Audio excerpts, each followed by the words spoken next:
Olá, pessoal! Na nossa aula do dia de hoje, a gente vai discutir aí a reeleição de Nicolás Maduro para mais um mandato presidencial na Venezuela.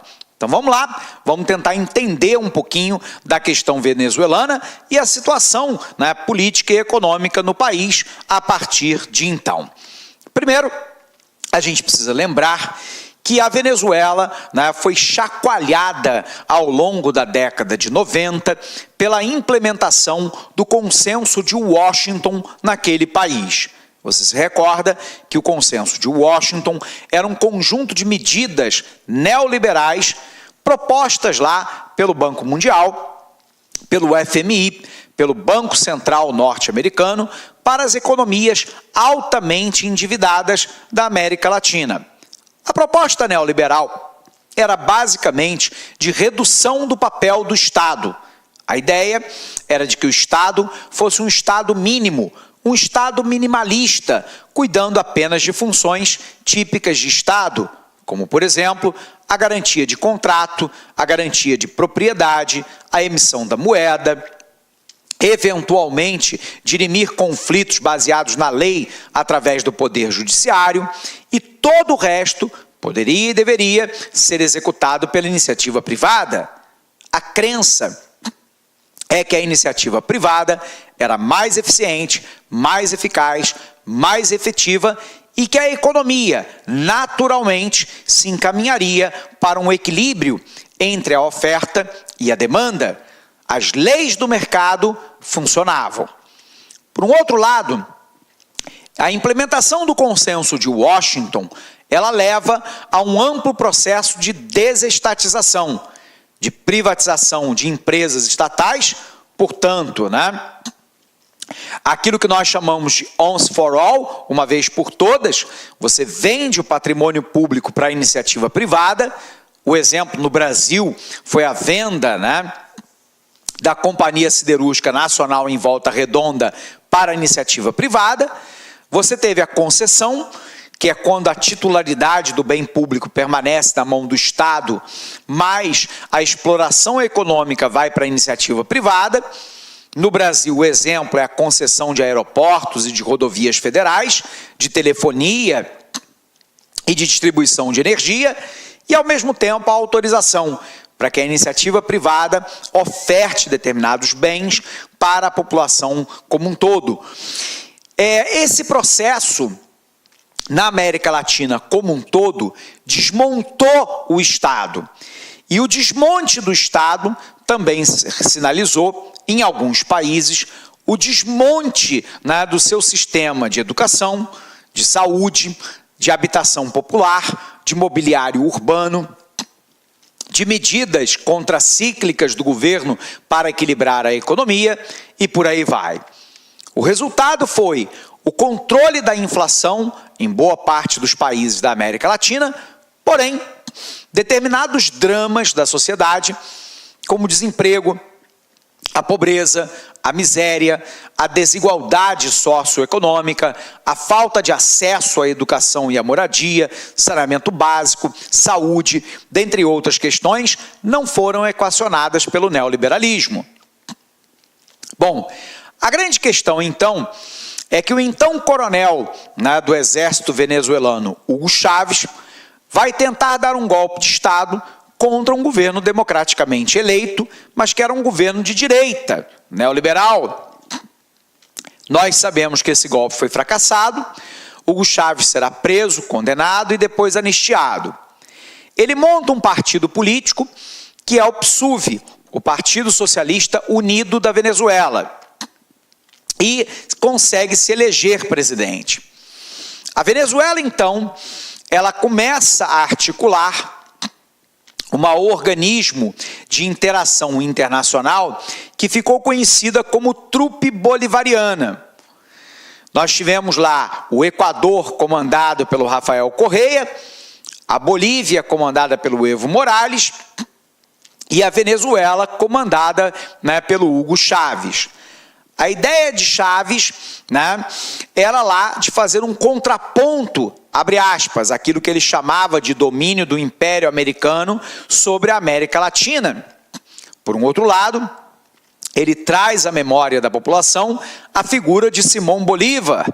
Simão Bolívar foi um mestiço de espanhol, né, com latino, que havia lutado contra o domínio do Império Espanhol sobre a região chamada de Gran Colômbia, que hoje pega lá o território da Venezuela, da Colômbia, né, do Peru e por aí vai.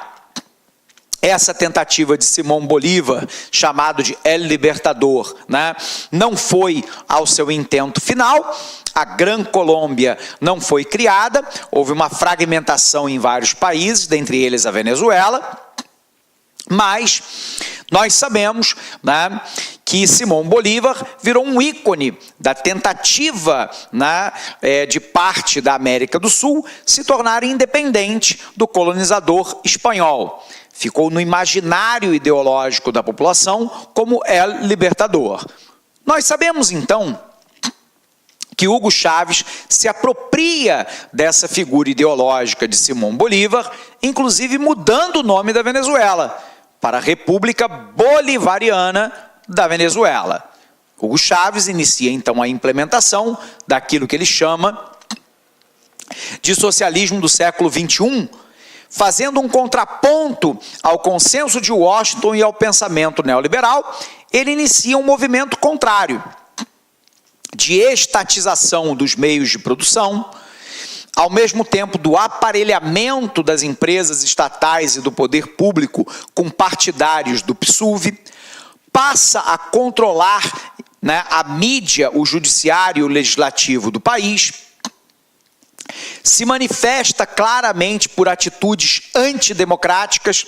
Por exemplo, ele faz uma caça à oposição do país, ele fecha grupos midiáticos, cria uma milícia armada para defender a Revolução Bolivariana, né, que se constituiu num verdadeiro exército em paralelo às forças armadas do próprio país. Por um outro lado, toda essa política se baseou numa política profundamente populista, que é aquela que ataca a consequência do problema e não a causa, e isso tudo fluiu, abre aspas, relativamente bem, enquanto a Venezuela tinha, né, a sua economia calcada fundamentalmente na exportação de petróleo. Lembrando, a Venezuela é a sexta maior produtora mundial de petróleo. Ela é membro da OPEP, da Organização dos Países Exportadores de Petróleo.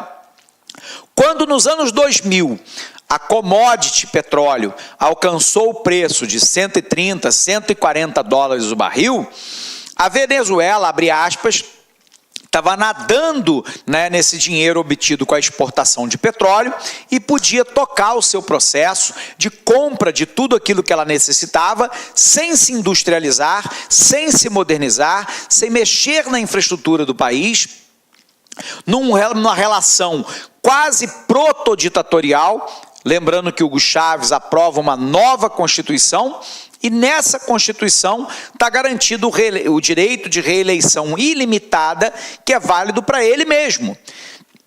Então a ideia era se perpetuar no poder. Enquanto o petróleo estava em alta, a Venezuela mais ou menos que se equilibrava. No entanto, nós sabemos que commodities agropecuárias e minerais têm alguns problemas graves. Primeiro, commodity vive um mercado de concorrência perfeita, onde eu tenho um tal grande número de empresas que fornecem o bem, um tal grande número de pessoas que demandam o bem, que ninguém é grande o suficiente para impor um preço ao mercado. O preço é tido como dado pela interação entre a oferta e a demanda. Quando, diante da crise econômica mundial de 2008, a demanda mundial de petróleo caiu, a oferta passou a ser maior do que a demanda e o preço desabou. O preço caiu de 130 dólares o barril e chegou a uma cotação de 40, 45 dólares. E aí a receita de exportação da Venezuela desabou. Com ela desabando, nós tivemos um adendo, que foi a morte de Hugo Chávez por um câncer no abdômen, extremamente agressivo. a Constituição determinava que em 30 dias deveriam ser convocadas novas eleições. Nessas eleições, nós tivemos um candidato de oposição e tivemos o vice-presidente de Hugo Chávez, o atual presidente Nicolás Maduro. Numa campanha e numa eleição extremamente apertada, Nicolás Maduro ganha a eleição. Com a queda do preço do barril do petróleo, a Venezuela entrou no caos, né? Primeiro, uma grave crise de desabastecimento na área energética, na área de alimentos, na área de medicamentos, né? E uma série de outros setores. O nível de investimento no país desabou. Ao mesmo tempo, várias empresas foram estatizadas e aparelhadas pelo partido PSUV. Resultado, a produção e a produtividade desabaram, inclusive da PDVSA, a Petróleo de Venezuela S.A., que é a estatal venezuelana de petróleo. De uma produção de mais de 3 milhões de barris dia, ela caiu para uma produção de um pouco mais de 1.500.000 barris de petróleo dia. É uma produção muito menor, né, menos da metade daquilo que ela vivia antes. Por um outro lado, o acirramento político no país, né, alcançou os pícaros, né? E aí, Nicolás Maduro, né, há um tempo atrás, numa eleição parlamentar, perdeu o controle do parlamento da Venezuela. A maioria da população votou na oposição. Resultado, no meu entendimento, num regime claramente protoditatorial, o presidente venezuelano resolveu convocar uma nova constituinte para revogar a Constituição que já havia sido feita pelo próprio Hugo Chávez. Nessa nova constituinte, né, os membros da constituinte seriam eleitos, metade deles pelas chamadas comunas, que são basicamente representantes do próprio PSUV, e a outra metade numa votação livre por parte da população. Resultado, já garantindo metade do voto, né, da Assembleia Constituinte nas comunas, nos movimentos populares de trabalhadores que são dominados pelo PSUV, e com a votação da população, né, em parte nos candidatos do próprio PSUV na eleição direta, o PSUV passou a controlar a Assembleia Constituinte. Resultado, a Assembleia Constituinte revogou os poderes, né, da Assembleia eleita, que era da oposição, e está em fase de lançamento de uma nova Constituição para o país. Resultado, consolidou-se um regime ditatorial, onde a oposição do parlamento eleito foi, né, de alguma forma, usurpado o seu poder por uma nova Constituinte, que vai garantir uma reeleição ilimitada para o próprio Nicolás Maduro. Agora, ele tomou a decisão de antecipar as eleições, né? E antecipando as eleições, né, dentro de um momento crítico na Venezuela, né? Com manifestações diárias nas ruas, com repressão à oposição, com repressão e fechamento de canais de mídia contrários ao governo, dois, né, principais líderes da oposição presos em prisão domiciliar ou impedido pelo Conselho Nacional Eleitoral venezuelano, que é dominado por chavistas, de concorrer para os próximos, né, 8 anos na Venezuela. Nós estamos falando sobretudo do Henrique Capriles, né, que é um dos líderes, né, dessa oposição, uma forte desabastecimento do país, crescimento dos níveis de violência para tudo quanto é lado, e numa eleição claramente marcada pela ausência de opositores, pelo controle da mídia, do Conselho Nacional Eleitoral da Venezuela, do Judiciário e do Parlamento, de uma nova Constituinte. No meu entendimento, de maneira completamente ilegítima, Nicolás Maduro se declara novo presidente do país para um novo mandato, né? E aí se consolidou o regime protoditatorial na Venezuela. Bom, alguém poderia lembrar assim, professor, mas a Venezuela pode iniciar uma saída dessa crise, pelo menos sob o ponto de vista econômico, através da elevação do preço do barril do petróleo. O barril do petróleo, que estava aí em 40, 45 dólares, subiu nos últimos tempos para 75. Primeira pergunta: Por que o preço do barril do petróleo vem subindo? Basicamente, né, por dois fatores. Primeiro, que nós temos lá a economia mundial, né, retomando, ainda que de maneira lenta, mas retomando o seu crescimento econômico. E por outro lado, porque os Estados Unidos recentemente saiu do acordo nuclear com o Irã e vai implementar uma série de sanções duríssimas sobre o regime iraniano. O Irã domina 9% do petróleo mundial. Se o Irã ficar impedido de exportar o seu petróleo, haverá uma demanda maior que a oferta de petróleo, pressionando o preço para cima. Mas o governo de Donald Trump não reconheceu a eleição na Venezuela e já tinha anunciado uma série de sanções em cima do regime de Nicolás Maduro. Como a Venezuela é a sexta maior produtora mundial de petróleo, de novo, a oferta do barril de petróleo tende a diminuir. Diminuindo, o preço sobe. Bom, mas isso pode ser bom para a Venezuela, porque com o aumento do preço do barril, e se a Venezuela conseguir exportar o seu petróleo, sobretudo para a China, há uma possibilidade de saída da crise econômica. Mas aí é que mora o problema. A PDVSA, a estatal venezuelana, foi aparelhada, né, pelo partido chavista e hoje produz, né, praticamente a metade da quantidade de petróleo que produzia antes. Com um nível de produção e produtividade tão baixo, o benefício já não é tão grande quanto era no passado. Venezuela vive uma crise migratória. Os venezuelanos estão fugindo em massa para o Brasil e para outros países da América do Sul. Então, o momento é um momento absolutamente dramático, né? E não há solução de curto prazo, nem de médio prazo, para a questão na Venezuela. A pergunta é, se 70% da população da Venezuela não apoia o governo chavista de Nicolás Maduro, como é que ele se mantém no poder? Primeiro, porque ele conseguiu aniquilar a oposição e a mídia. Segundo, porque ele tem o apoio das Forças Armadas venezuelanas. E em terceiro, porque esse governo, né, tem lá, né, uma eleição que não é obrigatória e sem candidatos fortes da oposição, ele se sagra lá como o único, né, eleitoralmente viável, pelo menos para o seu grupo.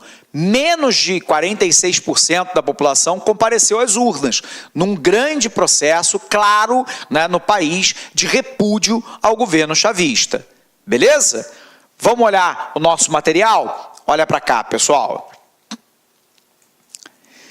Depois de uma das eleições mais contestadas e polêmicas da história, com pelo menos 140 mil denúncias de voto assistido, aquele na qual o membro do Partido Socialista Unido da Venezuela indica o voto para o eleitor, além de registros de intimidação, o presidente da Venezuela, Nicolás Maduro, foi proclamado reeleito pelo Conselho Nacional Eleitoral.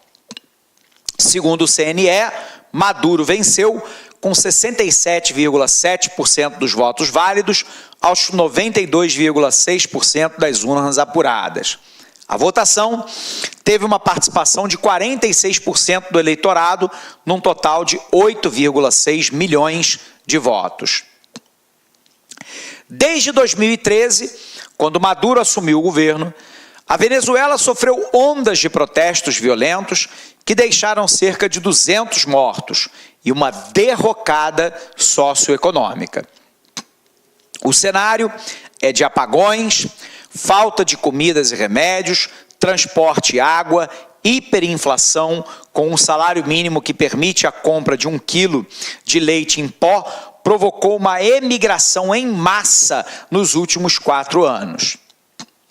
Adversários de Maduro o acusam de empurrar o país para o abismo, com medidas econômicas disparatadas, de submeter o povo à fome e de ser um ditador sustentado pelos militares. No entanto, ele diz ser um presidente democrático e vítima dos Estados Unidos a uma guerra econômica da direita, a qual culpa pela hiperinflação e a falta de comida. E promete prosperidade. Abre aspas. A economia que existe hoje não nos serve, porque foi infectada pelo neoliberalismo, disse o governante. Apesar da reprovação de 75% dos venezuelanos à sua gestão, Maduro se beneficia dos eleitores leais ao falecido Hugo Chávez, que foi presidente de 99 a 2013, e da dependência de setores populares a programas sociais e clientelistas. A coalizão opositora, chamada de MUD, que é a Mesa da Unidade Democrática, se recusou a participar do pleito por considerar o processo uma fraude para perpetuar Maduro no poder. Os dois maiores rivais da oposição já estavam impedidos de concorrer. Leopoldo Lopes está em prisão domiciliar e Henrique Capriles está impedido de ser candidato a qualquer cargo por um período de 15 anos.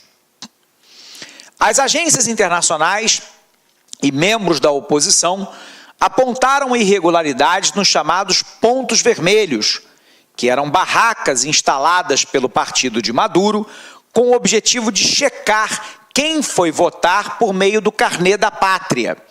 O cartão é usado para ter acesso aos programas sociais do governo. Então, ali havia uma ameaça implícita. Se você não for votar ou não for votar em Maduro, o programa social do seu cartão da pátria será revogado. E aí, parte da população se impeliu a ir votar, sobretudo em Nicolás Maduro, para não perder o acesso aos programas sociais. Durante a campanha, Maduro chegou a prometer prêmio para quem participasse da eleição.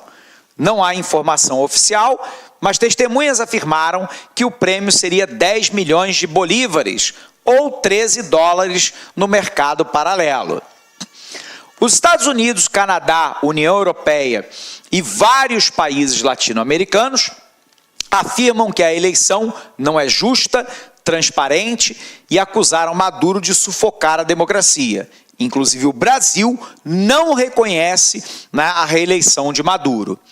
O secretário de Estado dos Estados Unidos, o Mike Pompeo, classificou as eleições na Venezuela como fraudulentas e disse que elas não mudam nada no cenário político do país. Os motivos da insuficiência dessa eleição presidencial como saída para a crise venezuelana pode ser resumida em alguns pontos. Primeiro, parte da oposição boicotou a eleição e sequer lançou o candidato. Parte da oposição que participou não aceita o resultado. Mais da metade dos eleitores, 54%, não quis votar. O voto é facultativo na Venezuela e os principais opositores estavam presos. A eleição está marcada por acusações claras de fraude. E aí, a desconfiança e o desinteresse. Observe que a abstenção nas duas últimas eleições presidenciais aumentou exponencialmente.